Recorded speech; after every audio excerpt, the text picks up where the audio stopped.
Good morning student. आज हम discuss करेंगे साइक्रोमेट्री के बारे में। साइक्रोमेट्री होती क्या है? हमारे जो एटमॉस्फेयर की एयर होती है उसके अंदर मॉइस्चर कंटेंट होते हैं। जो ये मॉइस्चर कंटेंट होते हैं एयर के अंदर, ये एयर कंडीशनिंग सिस्टम के लिए बहुत ही इम्पोर्टेंट होती है उनका प्रेजेंट होना एयर के अंदर।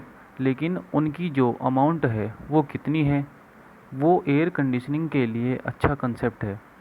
तो एयर कंडीशनिंग सिस्टम के अंदर जो मॉइस्चर कंटेंट है वो एयर के अंदर कितना होना चाहिए, यानी कि उसका जो मॉइस्चर है तो वो कितना हो, रिलेटिव ह्यूमिडिटी कितनी है, एयर का टेम्परेचर कितना हो, जिससे मानव शरीर को कंटेंट मिल सके। इन सभी को हम देखते हैं हम साइक्रोमेट्री में। तो सबसे पहले आता है हमारा ड्राई एयर। ड्राई एयर क्या होता है? सूखी हवा। अगर हमारे पास नाइट्रोजन और ऑक्सीजन हो, इन दोनों के मिक्सचर यानी कि मिश्रण को बोला जाता है ड्राई एयर। इनका जो वॉल्यूम कंपोजिशन होता है वो होता है नाइट्रोजन का 77% और ऑक्सीजन का 23% वॉल्यूम कंपोजिशन। अब आता है हमारा मॉइस्चर। मॉइस्चर क्या होता है? वाटर वेपर का एयर के अंदर होना ही मॉइस्चर कहलाता है। थर्ड आता है हमारा मोइस्ट एयर। मोइस्ट एयर क्या होता है? एयर तथा वाटर वेपर का मिश्रण। ये जो वाटर वेपर है ये एयर के अंदर कितनी मात्रा में उपस्थित होंगे, ये आधारित होता है तापमान यानी कि टेम्परेचर के ऊपर। यानी कि जो वाटर वेपर है वो एयर के अंदर सेचुरेटेड फॉर्म में है या फिर सुपर हीटेड फॉर्म में है, ये डिपेंड करता है टेम्परेचर के ऊपर। इसे हम सेचुरेटेड कैपेसिटी ऑफ एयर भी बोलते हैं। नेक्स्ट आता है हमारा ड्राई बल्ब एयर। ये क्या होता है?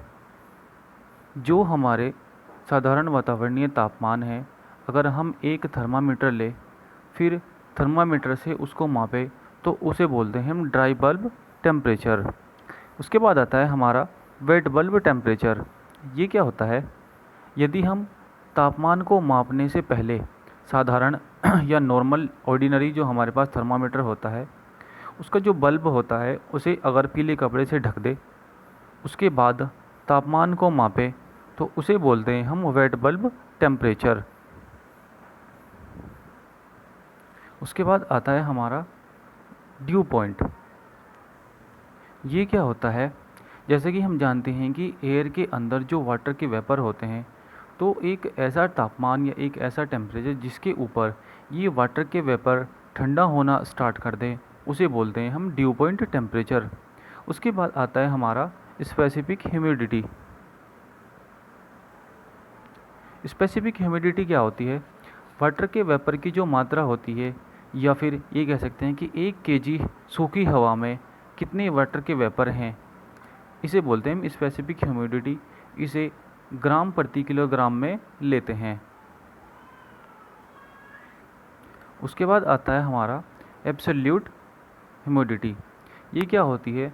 सूखी हवा में वाटर के वेपर कितने आयतन में हैं, इसे बोलते हैं हम absolute humidity. Degree of moisture. Degree of moisture क्या होता है? यह भी एक तरीके का अनुपात होता है वाटर वेपर का द्रव्यमान सूखी हवा के द्रव्यमान में कितना होता है, इसे बोलते हैं हम डिग्री ऑफ सेचुरेटेड। लास्ट आता है हमारा रिलेटिव ऑफ ह्यूमिडिटी। ये क्या होती है? Mass of water vapour in A given volume, इसे बोलते हैं हम रिलेटिव ह्यूमिडिटी।